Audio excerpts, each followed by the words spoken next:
korrelyatsiya nima? Korrelyatsiya ustunlar o'rtasidagi o'zaro munosabatlarni aniqlashtirib beradi. O'zaro qanchalik bir-biri bilan aloqador.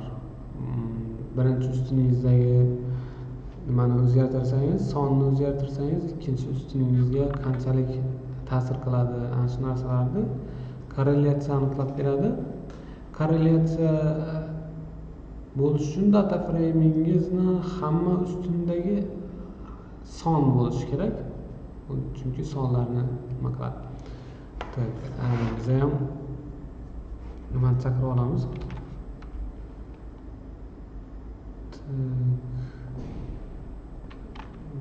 Data kasabini chaqirib olsak, data kasab emas, data copy chaqiraylik.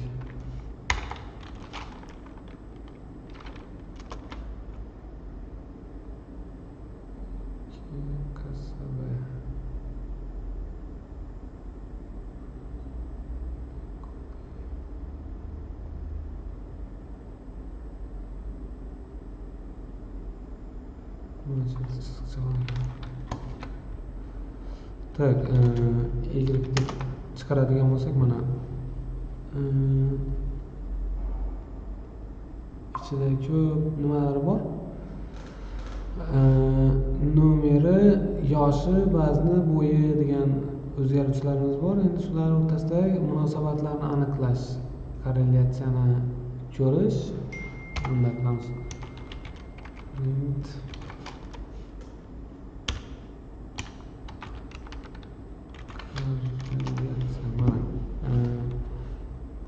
Nomer bu 1 degan mana shu ko'rsatkich bu juda yaxshi. Ideal. Qisqasi bu ustun o'zgarganda aniq shu o'zgaradi nomer. Ikkisi bir xil, ya'ni yosh bir xil. Endi bu ideal korrelyatsiya, bir xillik misol uchun. Aniq bitta nomerni o'zgartirsangiz, mana bu ustuningiz o'zgaradi. Ikkinchisi, mana nomerni yosh bilan bog'liqligi. Yo'q, bu yaxshi korrelyatsiya emas, juda yomon korrelyatsiya. O'xshashligi juda kam. Nomeri bilan yoshi bir-biriga bog'liq emas. Vazni ham uncha bog'liq emas nomeri bilan. Mana odamning nomi bilan vazni bir-biriga umuman bog'liq emas. Bo'yi ham nomiga bog'liq emas. Endi yoshi nomer bilan, yoshi uning ismi bilan umuman bog'liq. Nomer degani ismi deb qarang. Nomer qo'yib chiqamiz ismiga. Yoshi uning nomi bilan umuman bog'liq emas. Yoshi uning yoshi bilan 100% bog'liq. Chunki bir xil. Yoshi uning vazni bilan umuman bog'liq emas. Yoshi uning bo'yi bilan yana yaxshi korrelyatsiya emas. 0.2 -0.1 0.0 umuman yomon korrelyatsiya. Endi vazni bilan ismi bog'liq emas, vazni bilan yoshi bog'liq emas, vazni bilan vazni bog'liq, vazni bilan bo'yi bog'liq. Sal bog'liq. Mana 0.7 ular sal yaxshi korrelyatsiya, sal yaxshi deganim, sal bir-biriga bog'liq deganim. 0.9lar juda yaxshi korrelyatsiya. Bu misol uchun vazni o'zgarsa, bo'yi ham o'zgaradi degan narsani bildiradi. Bu yerda hozir 0.7 vazni oshsa, bo'yi ham oshadi. 70% ana shunday bir-biriga bog'liq. Mana bo'yi ham vazni bilan mana shuncha 0.71 bog'liq, qolganlar bilan bog'liq emas. Mana shu korrelyatsiya deyiladi. Korrelyatsiyani boshqa nimada ko'raylikchi? Boshqa data frame'da ma'lumotlar nima bo'lsa.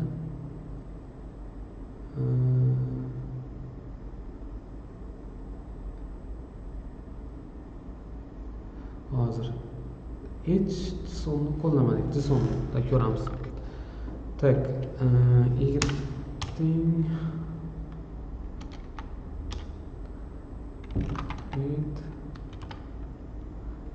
JSON'ni o'qib olsin.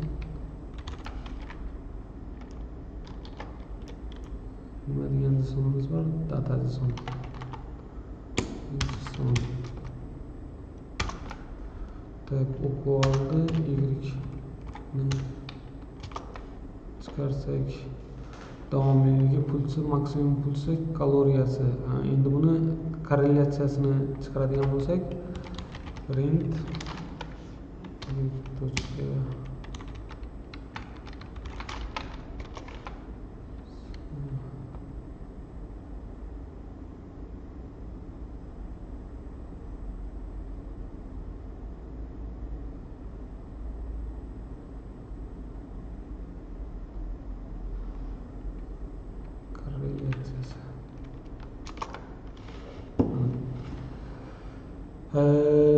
davomiyligi bir xil, optimal o'xshashlik, puls bilan davomiyligi umuman o'xshamaydi, davomiylik bilan maksimum puls yomon korrelyatsiya mana shu.